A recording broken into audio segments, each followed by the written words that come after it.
मामला गड़बड़ हो जाए। तो अब की बार 10 पुत्रों को जन्म दिया मन से। वो 10 पुत्र मरीच रत्रिंग्रासो पुलस्ता पुलह भृगुर वसिष्ठो दक्षस्य दशमस्तु नारदः। अति 10 पुत्र कौन? भृगु, वशिष्ठ, अत्रि, अंगिरा, पुलह, क्रतु, भृगु, वशिष्ठ और 10वें नंबर की नारद। और दाहिने हाथ से एक पुरुष हुआ और बाएं से एक स्त्री हुई, जो कि मन शत्रुपा के नाम से जाने। उन्हीं से सृष्टि का क्रम आगे बढ़ा। मन से मरीची हुए और जिह्वा से परम सुंदरी कन्या हुई सरस्वती। सृष्टि का क्रम चलने लगा।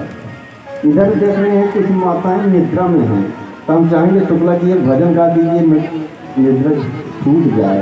कथा बढ़िया मार्मिक चल रही है और कुछ माताएं जो है सो रही हैं, तो इनको जगा दीजिए आप, तब कथा पुनः प्रारंभ होगी। भैया इस संसार में कोई अपना नहीं है।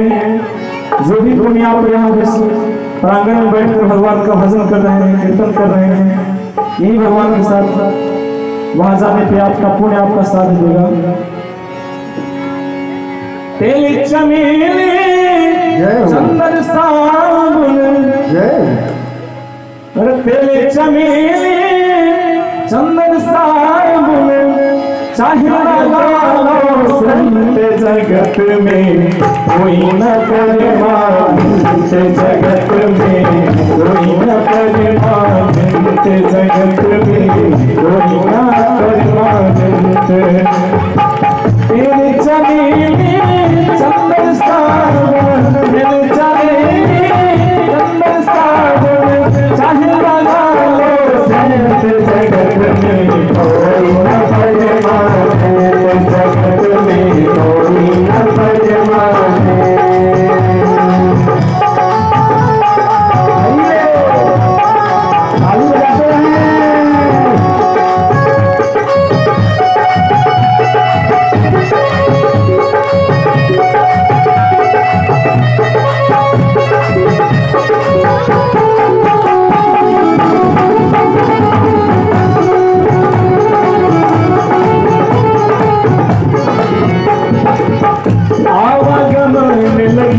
दुनिया में जगत में रेस्टोरेंट भैया, जगत में रेस्टोरेंट भैया, जगत में रेस्टोरेंट।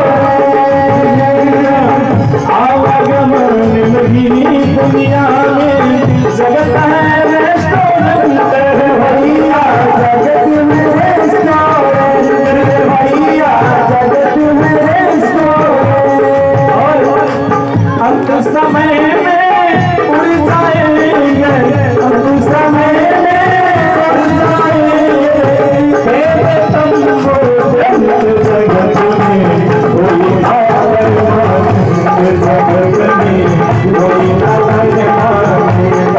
जगत में, कोई ना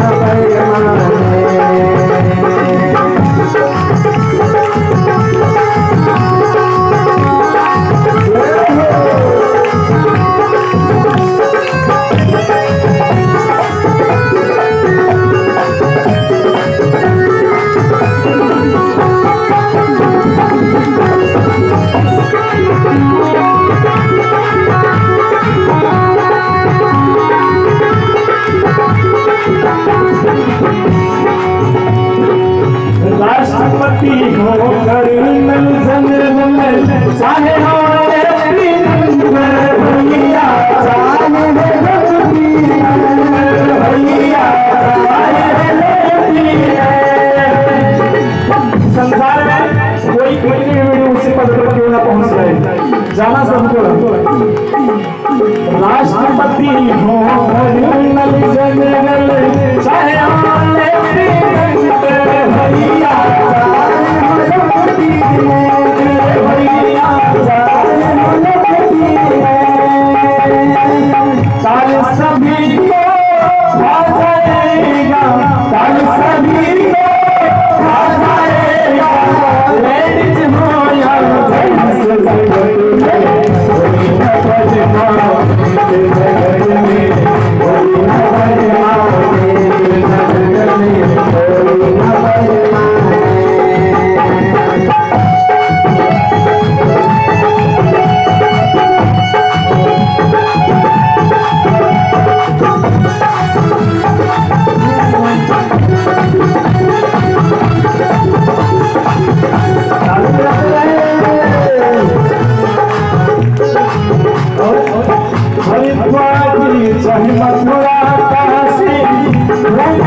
साधु संत की संगति कर लो, ये सच्ची निरंतर भैया, ये सच्ची निरंतर भैया, ये सच्ची निरंतर। साधु संत की संगति कर लो, ये सच्ची निरंतर भैया, ये सच्ची निरंतर। ये भक्त करे इस दफ्तर से, ये भक्त करे इस दफ्तर से, हट हो नायक संत जगत में कोई न परिमा, जगत में कोई न परिमा, जगत में कोई न परिमा, जगत में कोई न परिमा।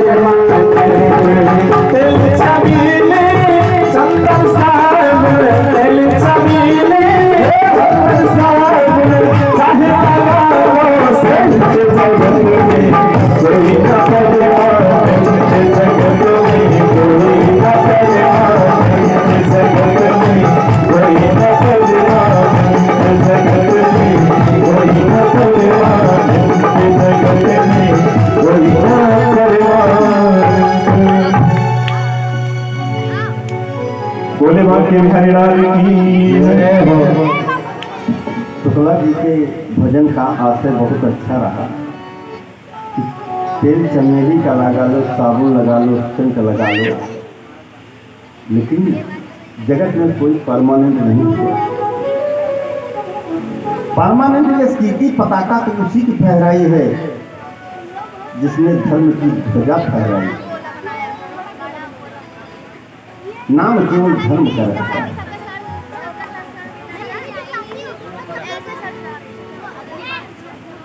तो धर्म का, तो इसलिए सर्वान कामान परित्याग, सभी कर्मों का परित्याग करके केवल एक काम करना चाहिए, धर्म, और तभी विजय।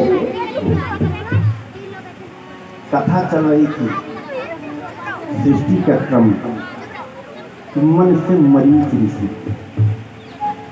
यह हुआ कि सृष्टि करो। सृष्टि होने को हुई,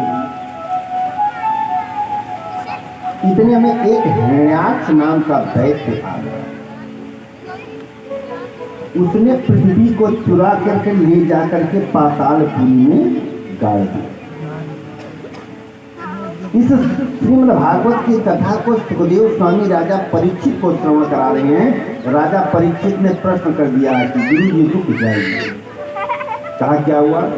कहा सृष्टि चल रही थी, ये कहाँ से हिरण्याक्ष आ गया, इसके बारे में बताइए, तब सृष्टि के बारे में बाद में बताइए, ये कहाँ से आ गया। तब कथा यहीं से रोक करके हिरण्याक्ष कहाँ से आया, अब इसके बारे में बता रहे हैं। तो बता रहे हैं कि एक समय की बात है, जय श्री राम। एक समय की बात है कि राजा परीक्षित इस कथा को श्रवण कर रहे हैं और सनक सनंदन सनातन सनत कुमार विष्णुलोक से वैकुंठ धाम जाकर के पहुंचे और वहां जय विजय नाम के दो पार्षद माने चौकीदार बिना आदेश के अंदर प्रवेश वर्जित है। ये चारों को जिसकी सृष्टि पहले हुई, हमने बताया कि 5 साल के बच्चे, इनको कहीं रोक टोक नहीं थी, पूछने की आवश्यकता नहीं थी। ये चले जा रहे थे, जय विजय ने कहा कहाँ जा रहे हो, चलो उधर, लाठी दिखा दिया, चारों ने श्राप दे दिया। मुझको रोकने की औकात तुम्हारी कैसे हुई? मुझको है कहीं नहीं, किसी हालत में कोई हो मैं जा सकता हूँ, मैं श्राप देता हूँ 3 जन्म के लिए तुम राक्षस हो जाओ। श्राप दे दिया। उधर से श्रीमन नारायण कृष्ण भगवान निकले, कहा प्रभु आपने श्राप दे दिया, इनकी गलती क्या है? इनकी ड्यूटी यही है कि हमसे पूछ करके तभी मिलने के लिए, इनको जानकारी नहीं थी। उद्धार करो, कहा उद्धार करने के लिए तुम ही को आना पड़ेगा, तभी उद्धार होगा। वही हिरण्याक्ष एवं हिरण्यकश्यप रावण हुए, कुंभकर्ण हुए, और हिरण्याक्ष एवं हिरण्यकश्यप। इनकी उत्पत्ति कैसे हुई? राजा परीक्षित पूछ रहे हैं कि इनके माता पिता कौन? तब बता रहे हैं कि इनकी माता अदिति।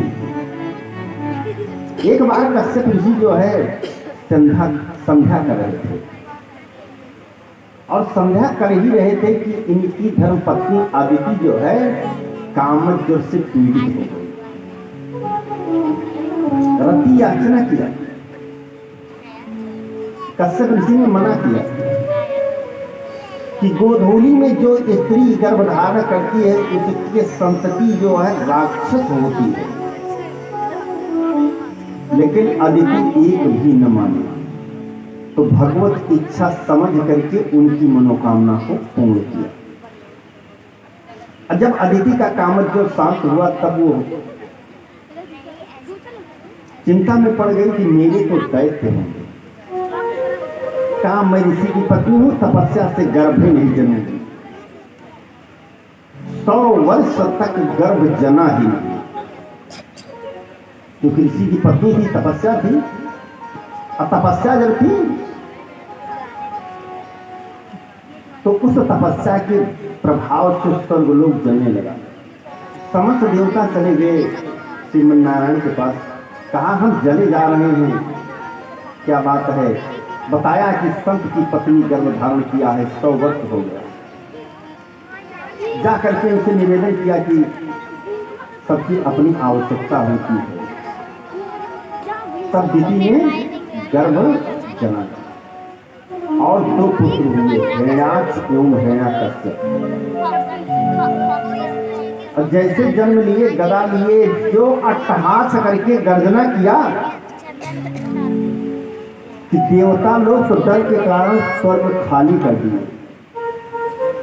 दोनों भाई आपस में चर्चा कर रहे हैं, क्या बताएं किसी से लड़ा जाए। और जब देवता भाग गए तो मनुष्य की बात क्या है? कहा स्वर्ग लोग खाली हो गया, चलिए समुद्र के पास, बहुत नाम सुनी थी। समुद्र के पास जैसे पहुंचे, अट्टहास करके गर्जना किए, समुद्र हाथ जोड़ करके प्रणाम किया, कहा हम महाराज कहाँ आपसे लड़ पाऊंगे। कहा तुम्हारे पास वरुण देव है? कहाँ हैं? कहा उनसे मैं लड़ूंगा। कहा चल करके मिलो। वरुण देव आ गए। कहा क्या बताएं महाराज, जब हम नवयुवक थे ना तो हमारी भी बाहों में खुजलाहट खूब होती थी कि किससे मैं लड़ जाऊं, लेकिन अब बुढ़ा हो गया हूँ, अब मैं नहीं लड़ सकता। वरुण देव ने भी प्रणाम कर लिए कि भाई मेरे बस की बात नहीं है, बहुत शक्तिशाली है, मैं लड़ नहीं सकता। अब दोनों भाई कोई नहीं मिल रहा है तो क्या करते हैं कि बाहों को पहाड़ में लगा रहे हैं, पेड़ से मार रहे हैं, पेड़ उखड़ करके दूर भग रहे हैं, आपस में चर्चा करते हैं भगवान ने बहुत ताकत दिया है। चर्चा ही कर रहे हैं, इतने में हरि का गुणगान करते हुए नारद जी का आगमन हो गया। आइए 2 बार भगवान नाम का उच्चारण करते हैं, उसके बाद श्रीमन नारायण नारायण नारायण श्रीमन नारायण नारायण नारायण श्रीमन नारायण नारायण नारायण श्रीमन नारायण नारायण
नारद जी से पूछा दोनों हिरणाक्ष एवं हिरण्यकशिपु ने, कहा ये नारायण नारायण क्या लगा रखे हो हमेशा लड़ना भिड़ना कुछ आता है? जोड़ ढूंढ रहा हूँ। नारद जी ने कहा लड़ना तो नहीं आता है, लेकिन लड़ाना हमको खूब आता है। कहा लड़ाना आता है? कहा लड़ाओ फिर कहीं जोड़ दो। कहा इस तरह से जोड़ नहीं देंगे, मैं बुद्धि बताऊंगा। कहा क्या बुद्धि बताओगे? कहा मैं बुद्धि बताऊंगा, लड़ने वाला ढूंढ करके तुमसे युद्ध करेगा। कहा जल्दी बताओ। कहा ब्रह्मा जी सृष्टि करने वाले हैं और पृथ्वी को ले जाकर के चुरा कर तुम पातालपुरी में गाड़ दो और लड़ने वाला स्वयं एक दिन आ जाएगा। कहा ठीक। दोनों भाई क्या किए कि पृथ्वी को लिया और चुरा करके ले जाकर के पातालपुरी में गाड़ दिया। कहा देखते हैं संत जी कह रहे हैं, इधर देख रहे हैं कि अब तो पृथ्वी नहीं है, सृष्टि कहाँ से? सब गए श्रीमन नारायण के पास बैठे समस्त देवता।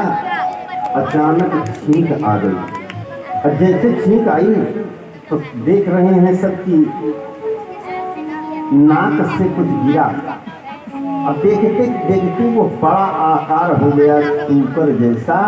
सबने देख लिया कि सूकरा भगवान का अवतार हो गया। जब सूकरा भगवान की जय हो। भगवान का अवतार हुआ, 3 बार गर्जना किए और गर्जना करने के बाद सीधा पातालपुरी में गए और पृथ्वी को अपने डोरी पर उठा करके ले आ रहे थे। इतने में हिरण्याक्ष जो है देख लिया। कहा है रुको रुको, ग्राम सिंह की तरह से जा रहे हो। ग्राम सिंह कहते हैं संस्कृत में कुत्ते को, कुत्ता को ग्राम सिंह कहते हैं। कहा लेकर के चुरा करके जा रहे हैं? रुको मैं युद्ध करूंगा। कहा पहले आइए युद्ध बाद में हो। आ गए, जल के ऊपर पृथ्वी को स्तंभित कर दिया सूकरा भगवान। अब घनघोर युद्ध हुआ।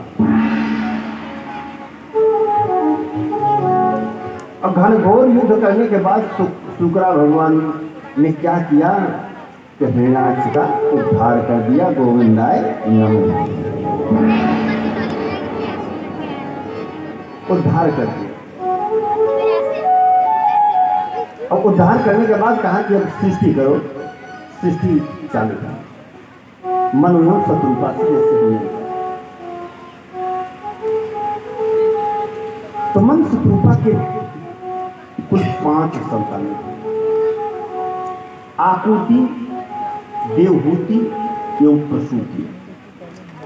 3 तो पुत्रियां हुई।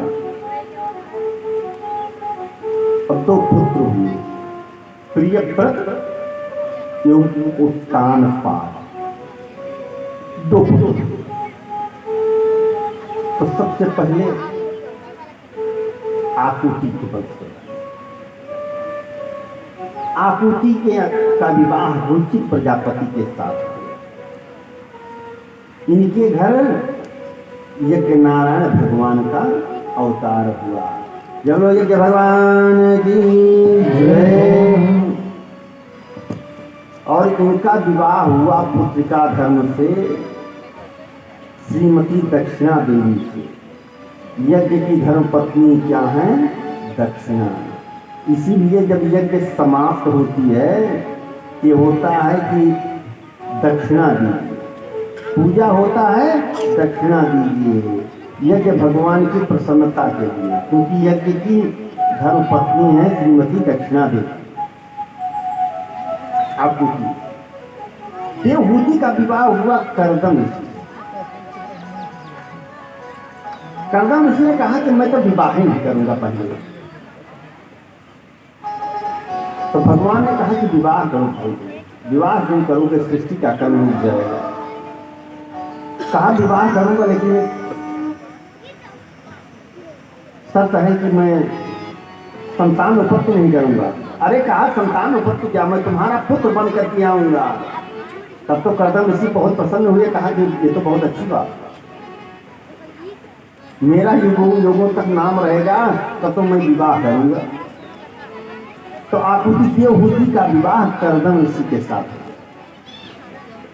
और करदम ऋषि के साथ जब विवाह हुआ तो देवहूति सम्राट मनु की पुत्री थी, विवाह करके ले आए करदम ऋषि। और विवाह करके ले आने के बाद क्या करते हैं कि जंगल में ले आए, तपस्या करने के लिए लग गए, लगा लिया अखंड समाधि। देवहूति राजकुमारी वो भी श्रृंगार का त्याग करके पति के साथ वो भी राम राम जपने में लगे। बहुत दिन बीता तो करदम ऋषि की समाधि खुली। करदम ऋषि ने कहा देवी जी तुम कौन हो, हमारी बगल बैठी हो। कहा वाह महाराज जी, पूरा जीवन हमने त्याग दिया आपके साथ, आज देवी जी कह रहे हो कि तुम कौन हो। अरे विवाह करने के लिए गए थे, बारात लेकर के, बैंड बाजा मोर लगा करके। कहा ओ मैं तो तपस्या के आगे तुमको भूल ही गया था। लेकिन ये बताओ कि तुम इतना दिन मेरे साथ इस जंगल में रही, मैं तो संत हूँ, जंगल में रहने की आदत है, तुम राजा की बेटी हो, राजकुमारी हो, इतना त्याग किया तो क्या चाहिए, वरदान मांगो। कहा महाराज क्या वरदान मांगो। पत्नी की सबसे बड़ी एक इच्छा होती है, वही पूर्ण कर दो। कहा क्या? कहा विवाह हुआ है तो एक संतान हो जाए। कहा कि ठीक। तुरंत मंत्र के प्रभाव से सरोवर में देवहूति को स्नान कराया गया, जिससे जो देवहूति तपस्या करते करते वृद्ध हो गई थी, श्रृंगार और उसका बिगड़ गया था शरीर का तेज, वो पुनः राजकुमारी हो गई। और एक संकल्प से विमान लिया और विमान पर बैठ करके स्वर्गलोक में सदैव विचरण करने लगे। अब विचरण करते करते 9 बेटियां हो गई। 9 बेटियां हो गई तो करदम ऋषि ने एक दिन सोचा कि वाह करदम, तो सोच रहा था कि एक संतान होगी तो पुनः बाबा बन जाएगा, 9 बेटियां हो गई इनके चक्कर में। देवहूति को कहा कि ऐसा है कि मैं अब फिर तपस्या में अखंड समाधि लगाऊंगा। देवहूति ने कहा वाह स्वामी जी, ये 9 बेटियां और बेटियों को लेकर कहाँ जाऊंगी मैं। करदम ऋषि बड़े चक्कर में गए। कहा कि अब हम तो गृहस्थ धर्म में आ गए, 9 बिटिया हो गई, विवाह कैसे करें। इतने में अचानक याद आया कि हमारे यहाँ तो भगवान ने कहा था मैं विवाह नहीं कर रहा था, तो भगवान ने कहा मैं पुत्र रूप में आऊंगा। तो जब भगवान बेटा बन करके आ जाएंगे हमारे यहाँ, तब मैं तपस्या करूंगा। भगवान की प्राप्ति के लिए तो मैं तपस्या करता था। कहा कि अगले में पुनः देवहूति गर्भवती हुई और अगले में भगवान साक्षात उनके गर्भ में आए। समय आया कपिल भगवान का अवतार हो गया। जो लोग कपिल भगवान की जय हो। कपिल भगवान का अवतार हुआ, समस्त देवता भगवान का दर्शन करने के लिए आने लगे।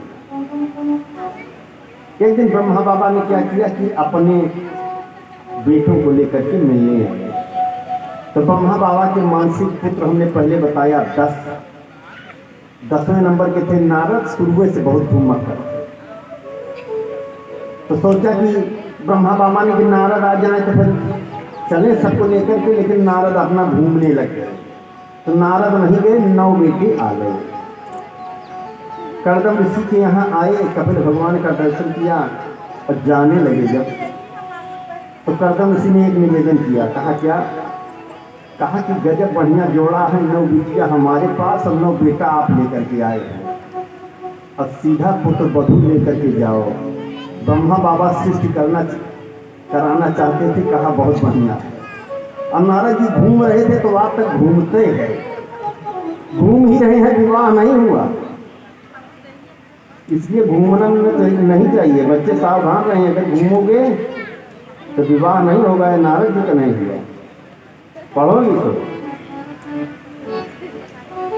और 9 बेटियां कौन है? नवधा भक्ति, जो कि रामचरितमानस में जिसका वर्णन हुआ। भगवान आते हैं तो सबसे पहले उनके अनुचर आते हैं। अनुचर कौन? उनकी भक्ति, वही नवधा भक्ति। 9 बेटियां, 9 बेटियां आ गई, विवाह हुआ। नारद जी का विवाह नहीं हुआ, क्यों? कि घूमते। अब कर्दम ऋषि ने देवहूति से कहा कि भाई मैं अब जंगल जाकर के तपस्या करूंगा। कहा जाओ, अब चिंता नहीं, हमारे बेटा हो गया है महाराज, जाइए। कोई दुराग्रह नहीं किया देवहूति ने, चले गए। और जैसे गए, देवहूति मैया ने भी कपिल भगवान से कहा कि बेटा सुना है तू भगवान है? कपिल ने कहा मैया मैं भगवान हूं या नहीं, इससे कोई मतलब नहीं, तुम्हारी इच्छा क्या है इसको बताओ। कहा मेरी एक इच्छा है, वो बहुत प्रबल इच्छा है। कहा क्या? कहा जो अज्ञानता है ना, वही मेरी दूर करो। कपिल भगवान आज बहुत सुंदर मैया को उपदेश दे रहे हैं, उपदेश दे रहे हैं, आध्यात्म का उपदेश दे रहे हैं। कहते हैं मैया अज्ञानता क्या है?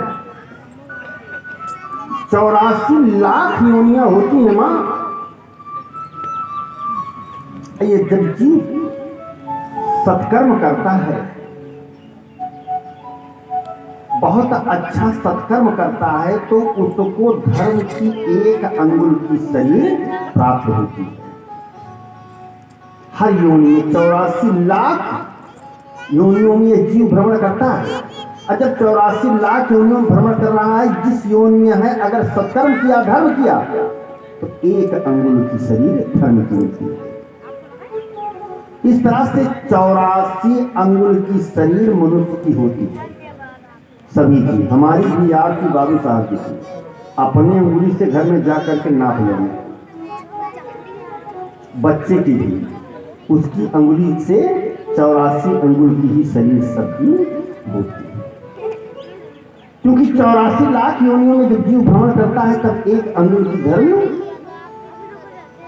की शरीर मिलती है। और हर योनि में जो वो है, वो सोचता है, क्या बताएं, मनुष्य सबसे शक्तिशाली है भाई। ये आपस में इष्ट मित्र नात मात रिश्तेदार पत्नी से वार्ता कर लेता है। हम क्या करते हैं कि अगर आपस में बंधे हुए हैं तो 2 बार अगर चिल्लाए तो पता लगा डॉक्टर को बुला करके 4 सुई लगाएंगे, क्योंकि डॉक्टर साहब आते हैं तो 4 के पहले काम नहीं करते हैं। अभी हमारी गैया बीमार थी, साधारण से तो पहुँचे डॉक्टर साहब, उन्होंने कहा क्या हुआ है? कहा देखिए 4 सुई लगाने के बाद बताया कि इसकी बहुत गंभीर बीमारी। हमने कहा चलिए ठीक है।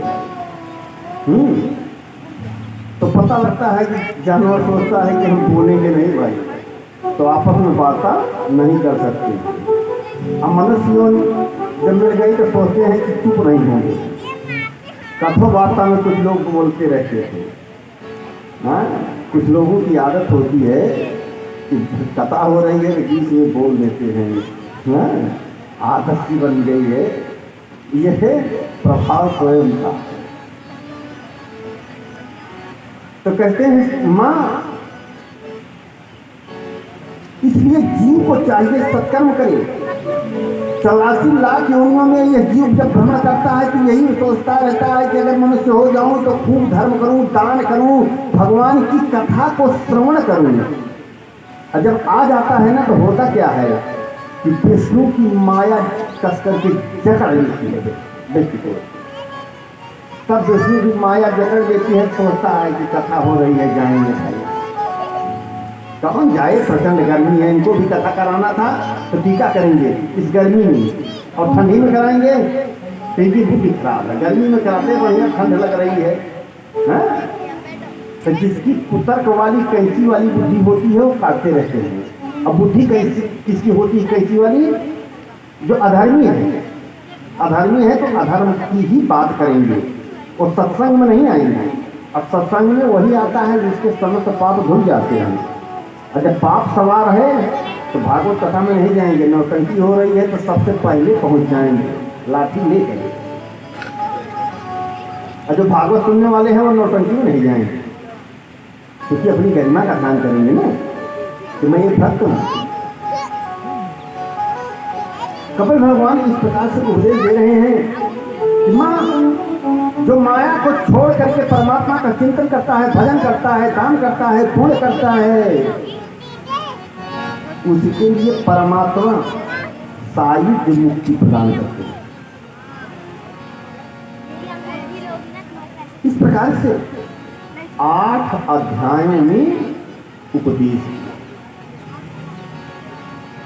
8 अध्यायों में उपदेश किया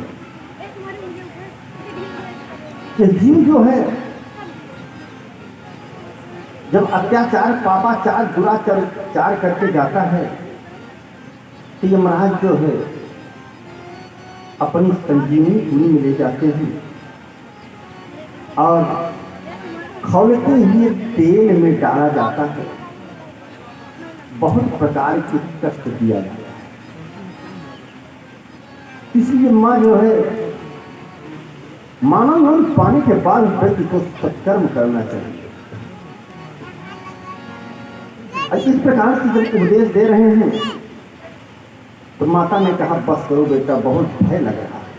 ये जीव जो है भयाक्रांत हो रहा है, कहीं कोई पाप तो नहीं हो गया। तो माता जो होती वहीं पर तप करते करते जल रूप में समाधि ले लिया।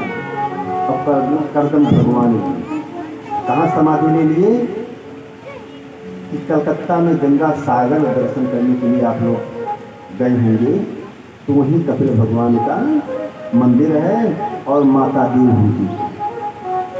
और करदम भगवान भी तपस्या करते करते मोक्ष को प्राप्त किए। शुक्ला जी कुछ गाना चाहते हैं, इशारा किए तो एक भजन सुन लेते हैं। तो जीवन है तेरे हवाले, जय हो मुरलिया वाले, बाकी मुरलिया वाले, मोहन मुरलिया वाले।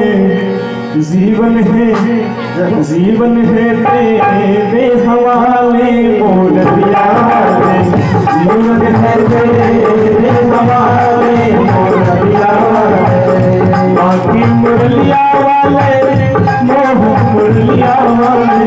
बाकी मुरलिया वाले, मोहन मुरलिया वाले। जीवन है तेरे हवाले, मुरलिया वाले। जीवन है तेरे हवाले, मुरलिया वाले।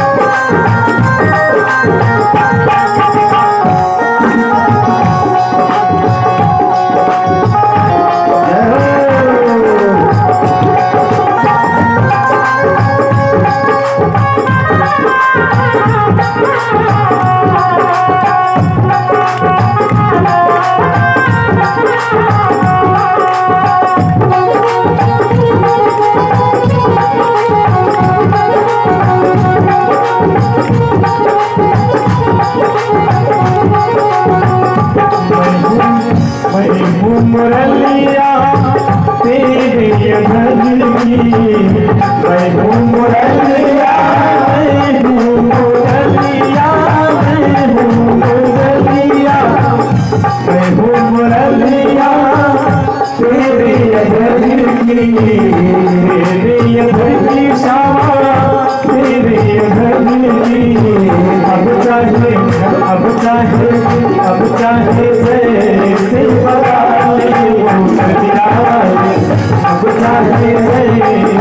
बजा ले मुरलिया वाले, जीवन में तेरे हवाले मुरलिया वाले।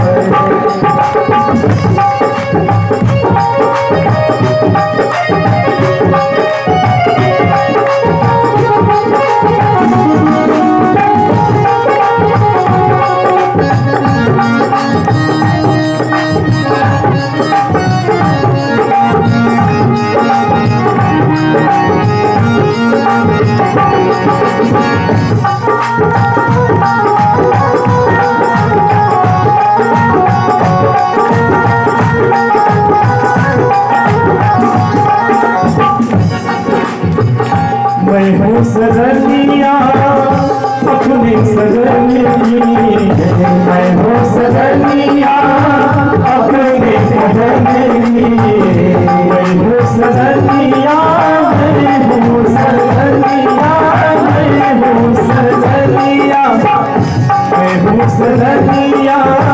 अपनी सजनी। अब चाहे अब चाहे अब चाहे जय सिंह चाहे मुरलिया वाले, अब चाहे जय सिंह चाहे मुरलिया वाले, जीवन में तेरे हवाले मुरलिया वाले।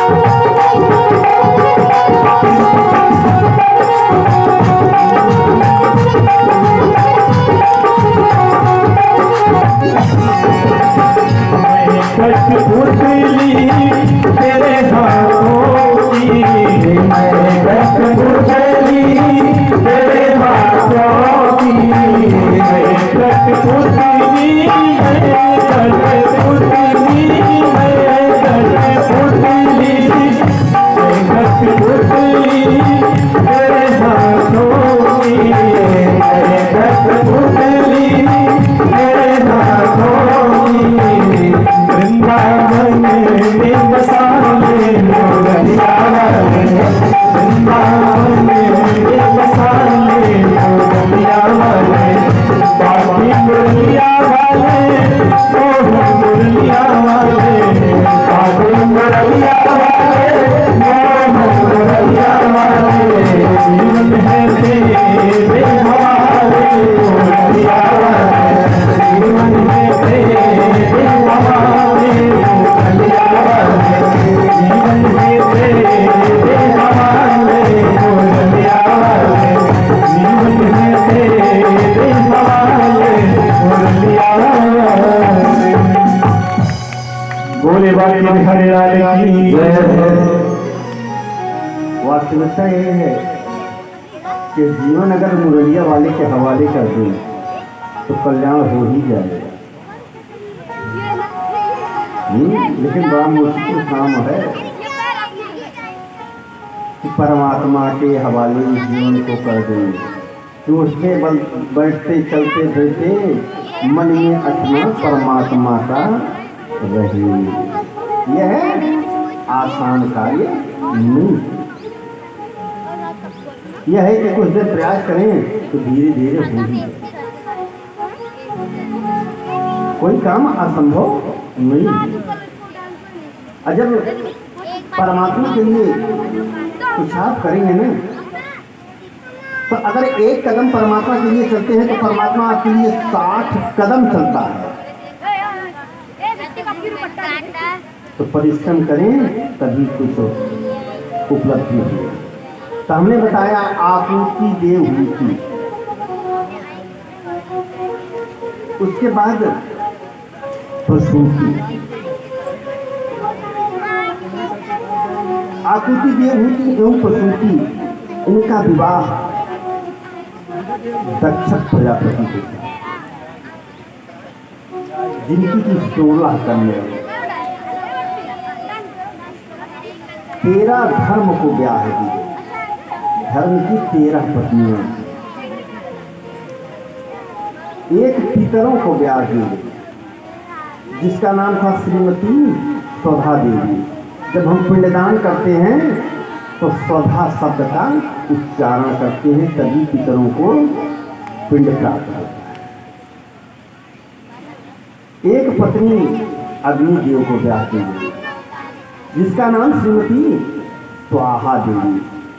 जब हवन करते हैं तो स्वाहा शब्द का उच्चारण करते हैं, अग्निदेव की धर्मपत्नी। एक थी सती देवी, और सती देवी का विवाह जो है भूत भवन भोलेनाथ से है। इनके कोई संतति नहीं हो पाई और दक्ष की यज्ञ में जाकर के अपना प्राण त्याग दिया। और जैसे इस मंगलमय कथा को सुखदेव स्वामी राजा परीक्षित को श्रवण करा रहे हैं, वैसे राजा परीक्षित ने कहा कि स्वामी रुक जाइए। कहा क्या? भवे शीलवतां चेष्टु सख्यो दुहितवत्सरः विद्वेषं करोत्यस्मा नादित्यमजां सखी।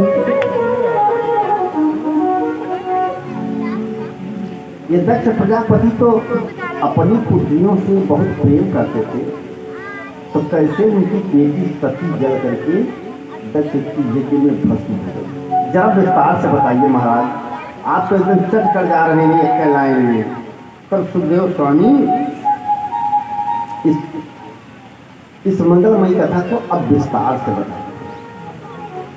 कहते हैं कि एक बार दक्ष को ब्रह्मा की उपाधि मिली, प्रजापति की उपाधि। प्रजापति की उपाधि क्या है? सेकंड ब्रह्मा।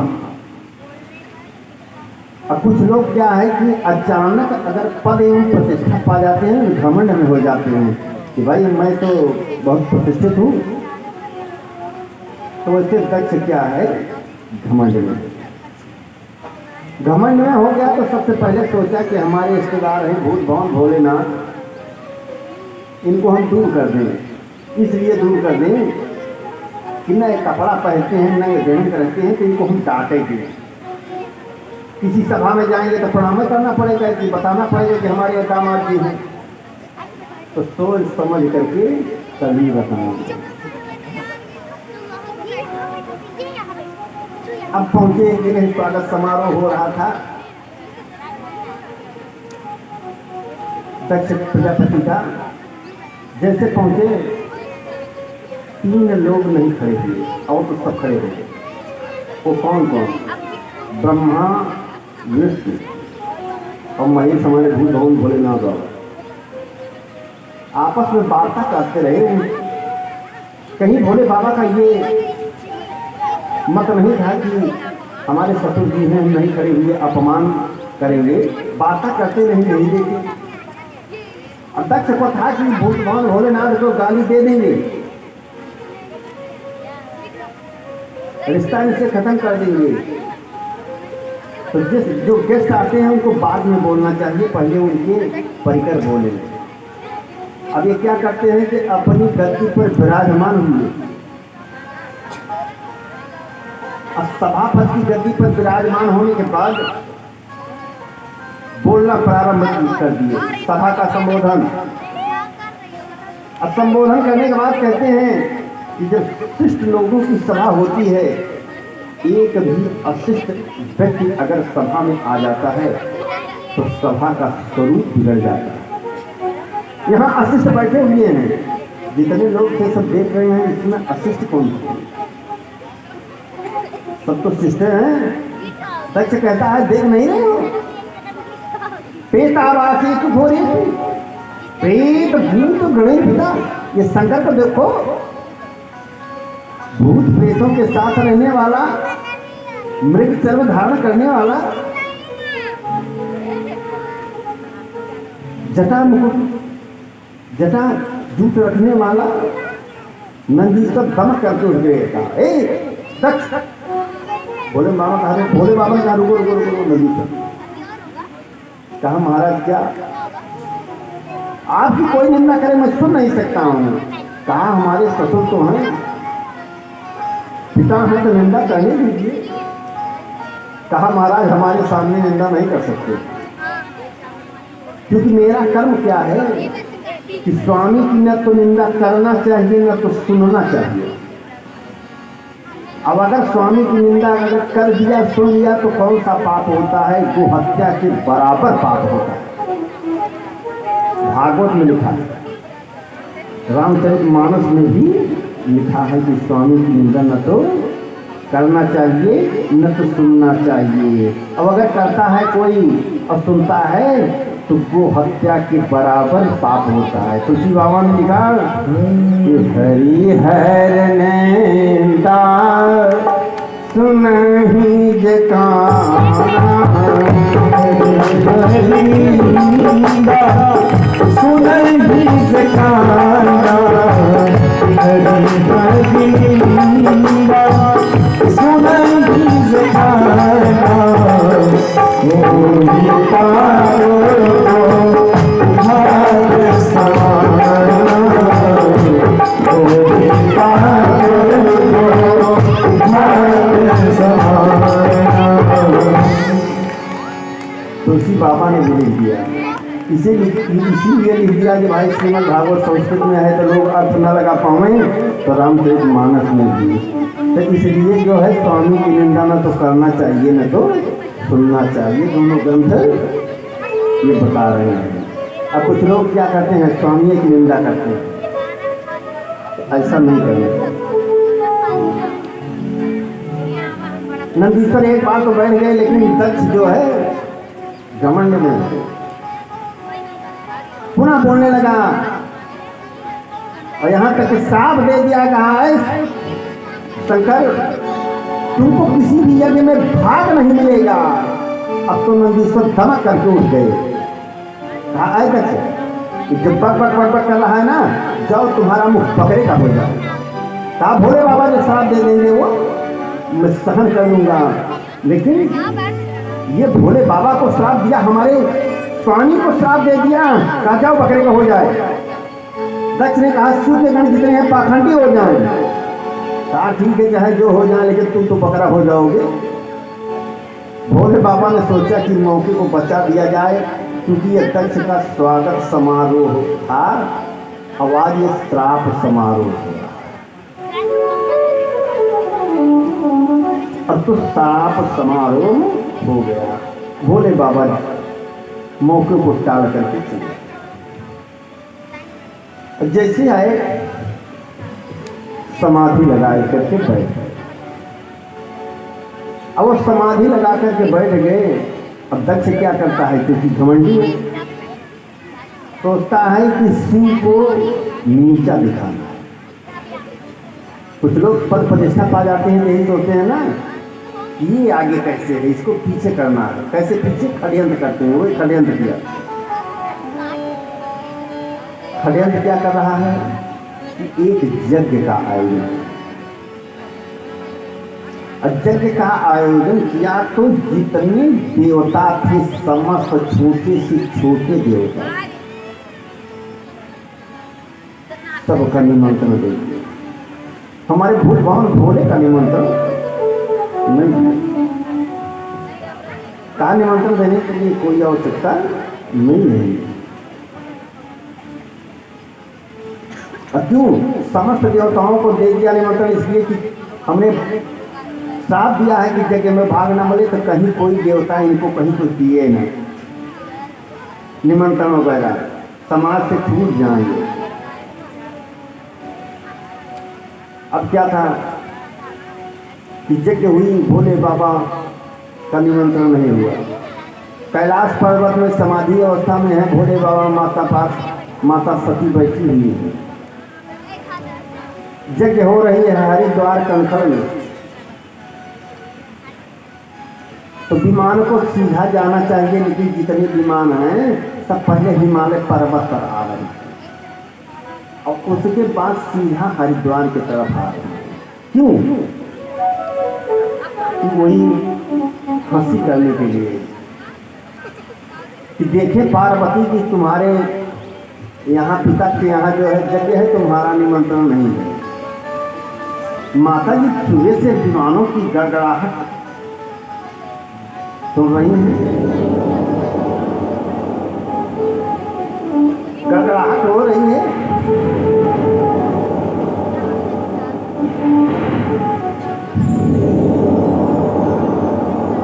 सोच रही हैं कि अब की बार हरिद्वार में कुंभ का पर्व तो है नहीं, कि कुंभ का पर्व है, ये विमानों की गड़गड़ाहट कहाँ हो रही है।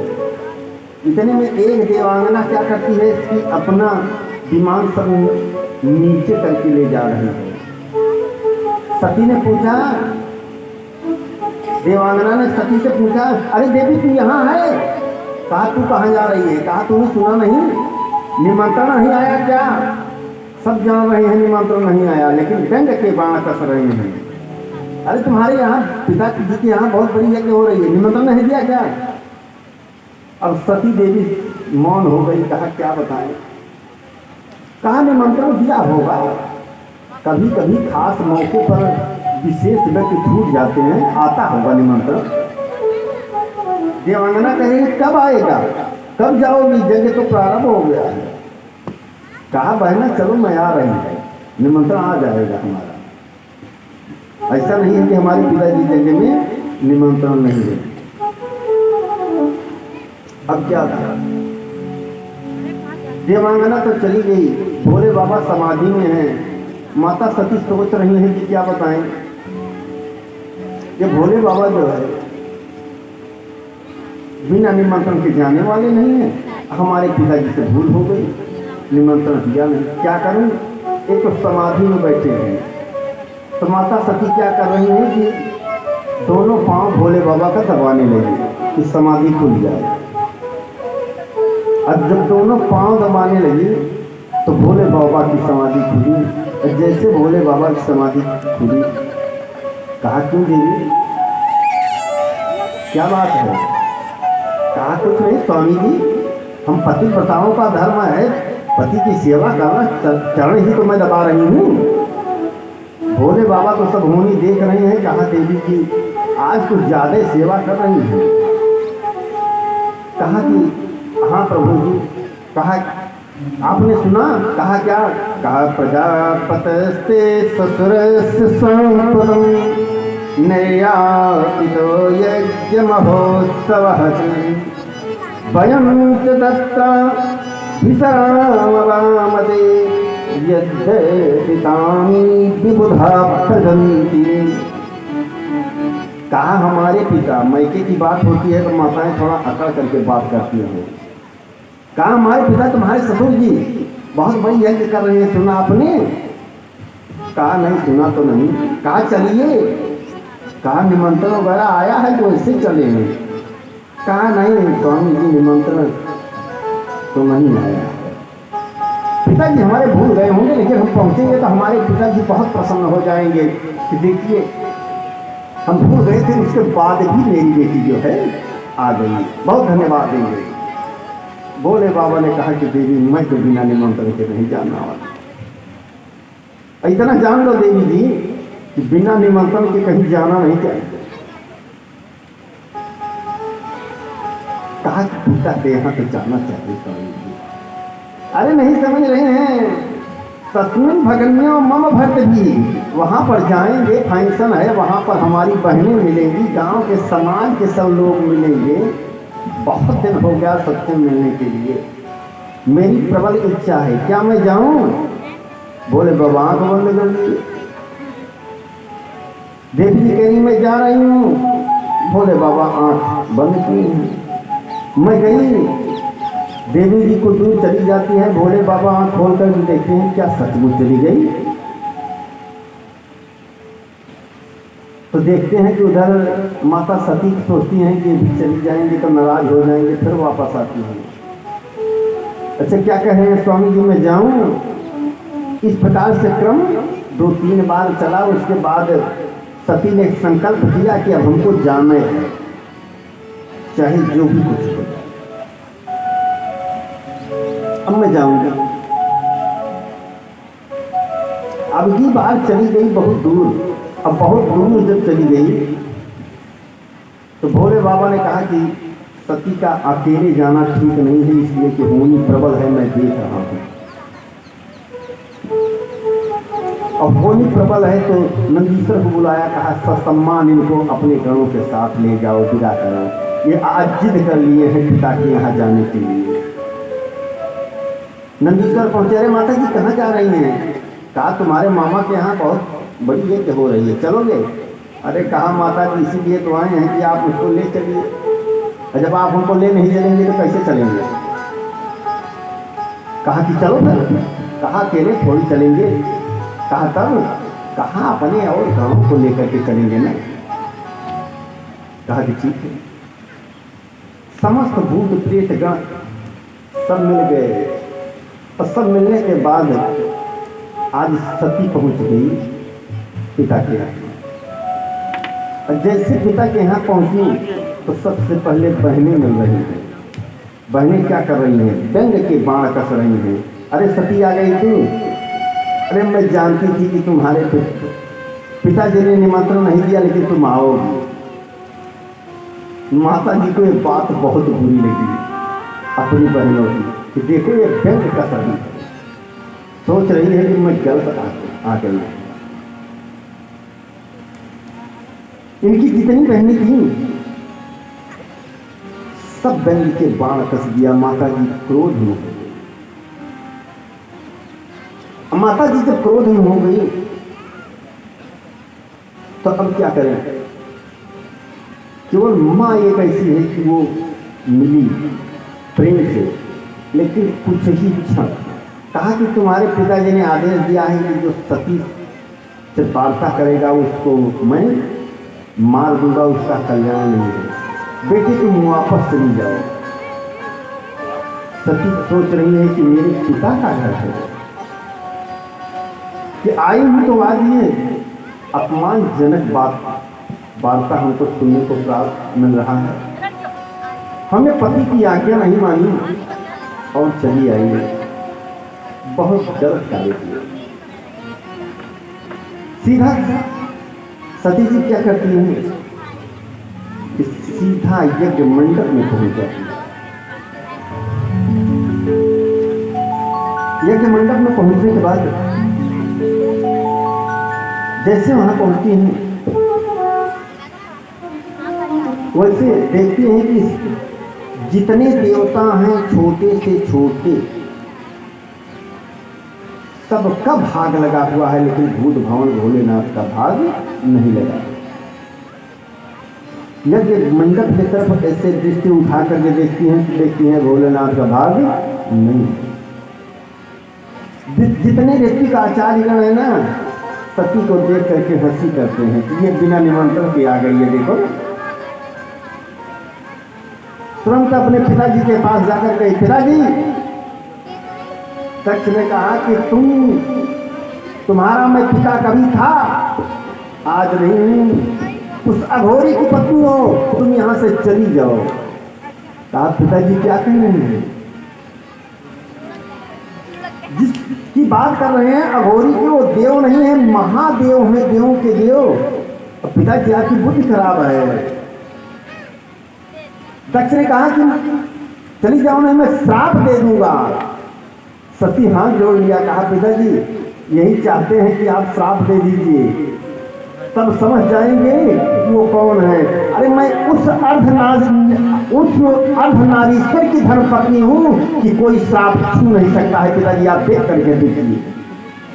अब मैं नहीं चाहती हूं कि आपकी ये जिंदगी जो है विध्वंस हो जाए।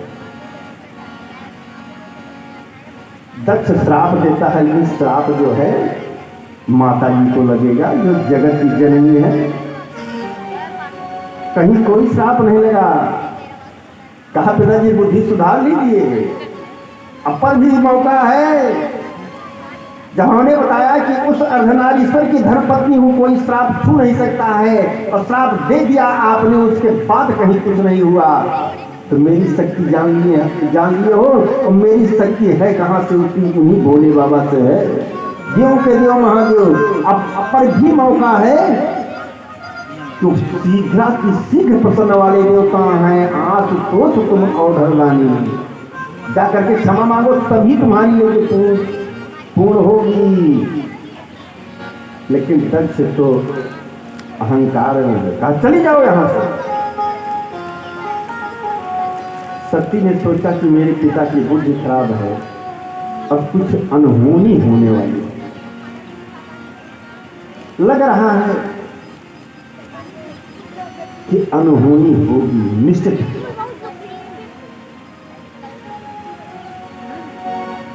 क्योंकि अब बच नहीं सकता। कितना भी प्रयास करती हैं लेकिन सती को क्रोध पर क्रोध दिलाए जा रहे हैं। इतने में सती ने क्या किया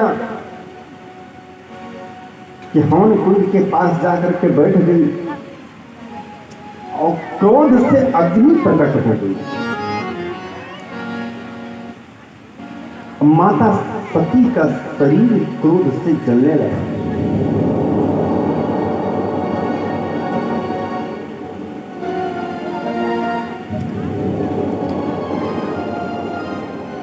जल गया शरीर, प्राणवायु निकल गई।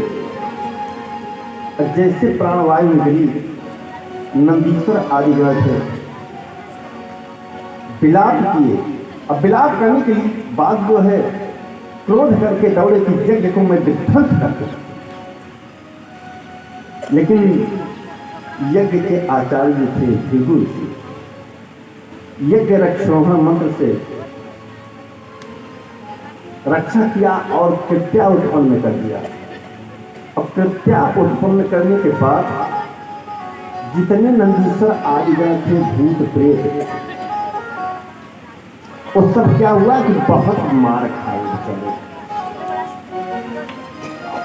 इतना मार खाए कि डर के कारण भाग निकले। अब भाग निकले, उधर क्या करते हैं नारद जी दौड़ लगाए, देख रहे हैं कैलाश पर्वत पर दौड़ गए। और जैसे दौड़ लगाए भोलेनाथ समाधि में बैठे हैं। बताया कि भो भवान्य निधिनम प्रजापते रस केताया अवगम्य नारदा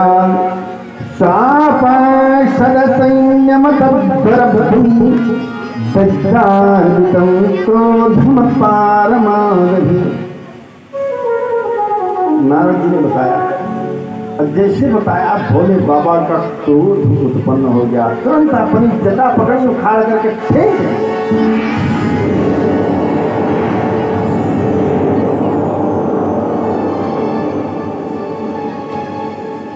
जिससे एक भद्र पुरुष हुआ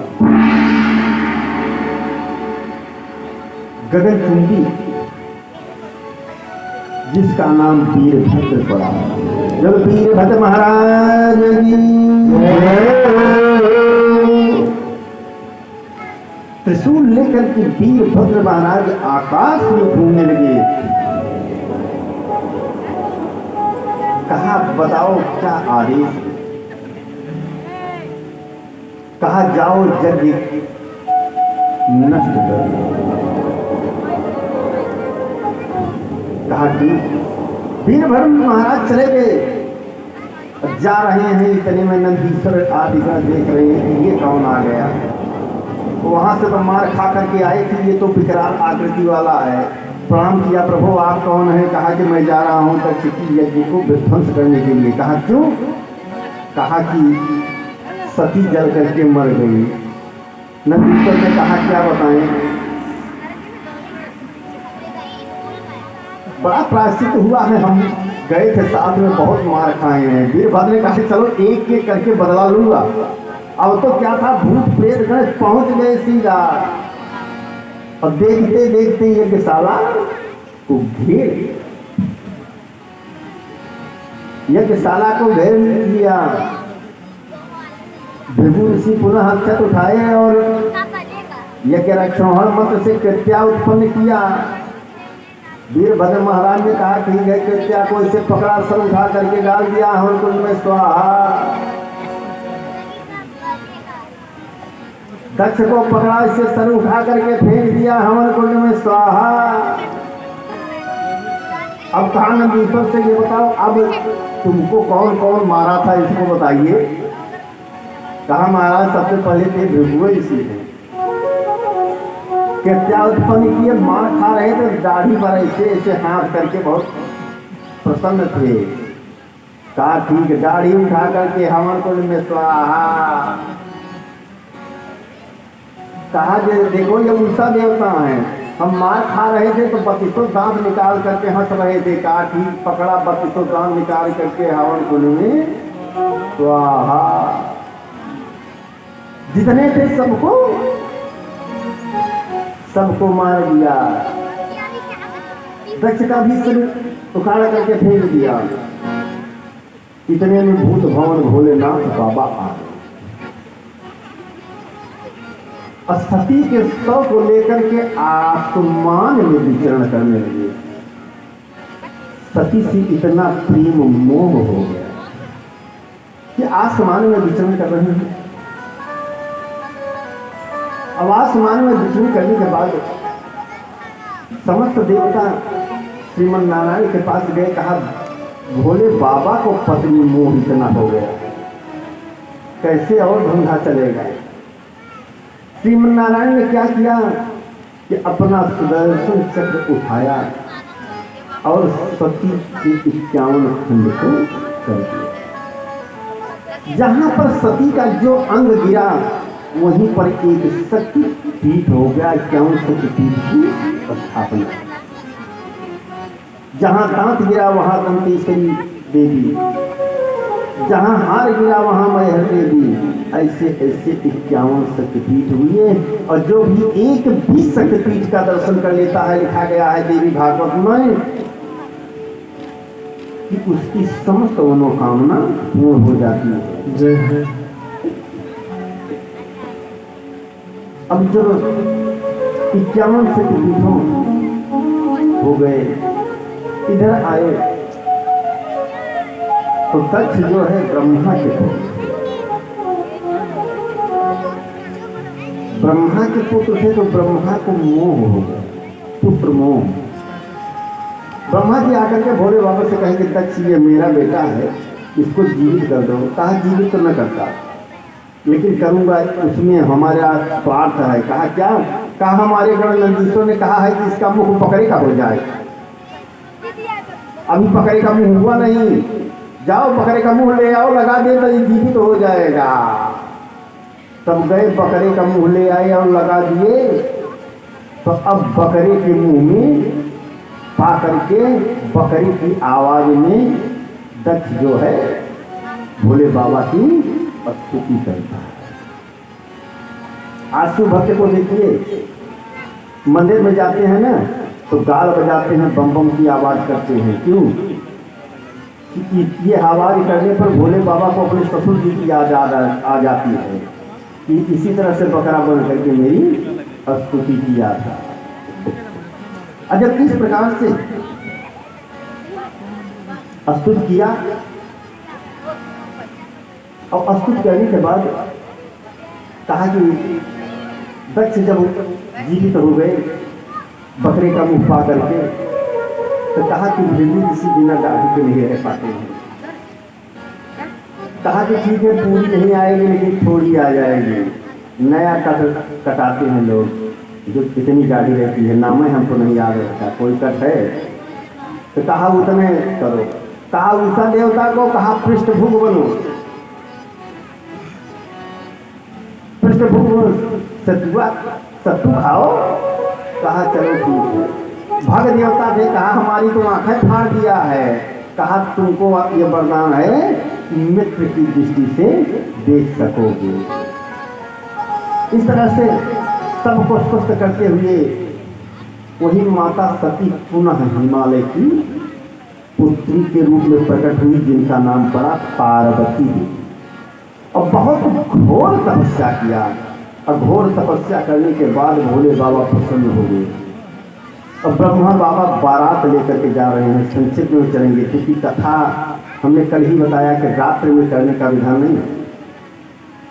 भोले बाबा की बारात कैसे जा रही है, एक दृष्टि सबको लोग झूम करके बारात चलेंगे कि भोले बाबा की बारात कैसे जा रही है कि चली गई भोला कई बरतिया हिमाचल नगरी, चल गई भोला कई बरतिया हिमाचल नगरी, ओ हिमाचल नगरी, ओ हिमाचल नगरी, ओ हिमाचल नगरी, ओ हिमाचल नगरी, चल गई भोला कई बरतिया हिमाचल नगरी, भोला कई बरतिया हिमाचल नगरी।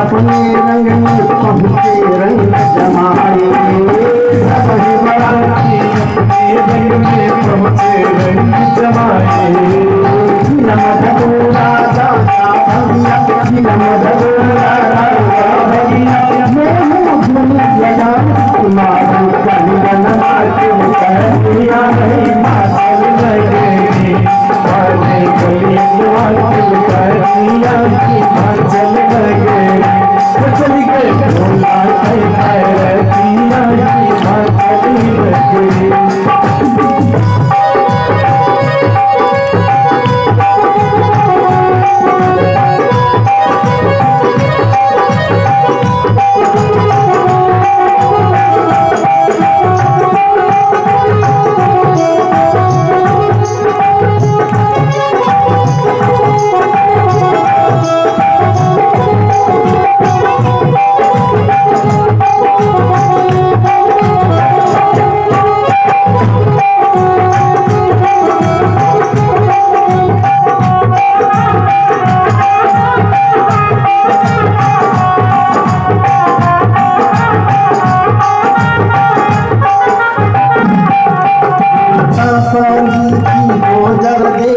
सब गए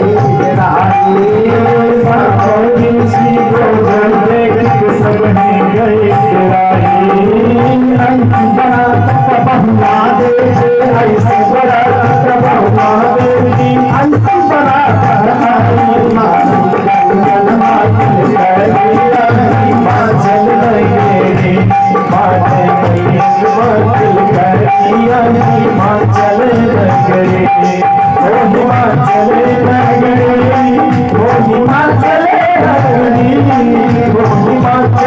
हिमाचल नगरी, ओ हिमाचल नगरी, ओ हिमाचल नगरी, चल गई भोला कई बरतिया हिमाचल नगरी, चल गई भोला कई बरतिया हिमाचल नगरी।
Thank you.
अब विवाह होकर के उन्हीं सती को पार्वती के रूप में भोले बाबा पुनः प्राप्त किए। अब पुनः प्राप्त किए, माता पार्वती आई। अब पार्वती आने के बाद जब पार्वती के रूप में आई, रात्रि में सोचा कि पति देव हैं, सबसे पहले मैं प्रणाम करूं। तो प्रणाम करने के लिए देख रहे हैं कि उनकी बड़ी बहन गंगा उनके सर पर बैठी। तो दृष्टि पड़ी, कहा बहना नीचे उतर जाओ, मैं पति देव को प्रणाम करूं। गंगा ने कहा कि मैं जमीन पर नहीं आ सकती हूँ, मैं सर पर रहूंगी। अगर जमीन में आज आ जाऊंगी तो कभी मुझको इस भूमंडल में आना पड़ेगा। बहुत निवेदन किया पार्वती जी ने, लेकिन कहा यह नहीं हो सकता। कहा ठीक है, मैं श्राप देती हूँ कि तुमको एक न एक दिन इस मृतलोक में अवश्य आना पड़ेगा पापियों के पाप धोने के लिए। लेकिन एक बात यह भी समझ लीजिए, पापियों का पाप भस्म करने के लिए मैं भी तुम्हारी बहन हूँ, एक गंगा और मैं प्रकट कर देती हूँ, जिसके लिए ज्यादा दूर नहीं जाना पड़ेगा। आपके यहाँ तो ज्यादा दूर जाना पड़ेगा, और उस गंगा में जो स्नान कर लेगा उसके समस्त पाप धुल जाएंगे। गंगा ने कहा कि प्रकट करो। तो क्या प्रकट किया कि पूछे हूँ रघुपति कथा प्रसंगा, पूछे हूँ रघुपति कथा प्रसंगा, पूछे हूँ रघुपति कथा प्रसंगा, सकल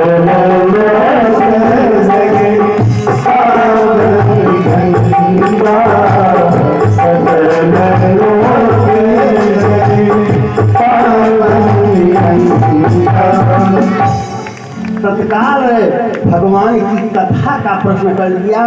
कहा स्वामी जी वो कथा बताइए जो सकल लोक जग पावन गंगा, उस कथा को सुनने से समस्त जीवों का कल्याण हो। भगवान की कथा माता जी के द्वारा पहली गंगा आई थी। इस गंगा में स्नान जो है जो करेंगे समस्त पापों से धुल जाएंगे।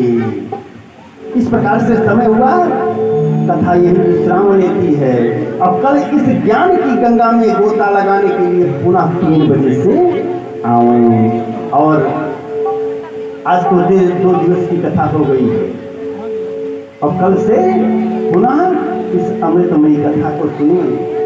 माता पार्वती के द्वारा यह प्रकट की गई गंगा है। उन्होंने कहा कि सकल लोक जग पावन गंगा, स्वामी जी ऐसी कथा प्रकट कर दीजिए जो कि सबके कल्याण के लिए, सब इसमें तरण तारण करें। तो इसमें देवता मानव पशु जीव जंतु जितने भी हैं सभी लोग जो हैं इस कथा को सुन करके सबका कल्याण होता है।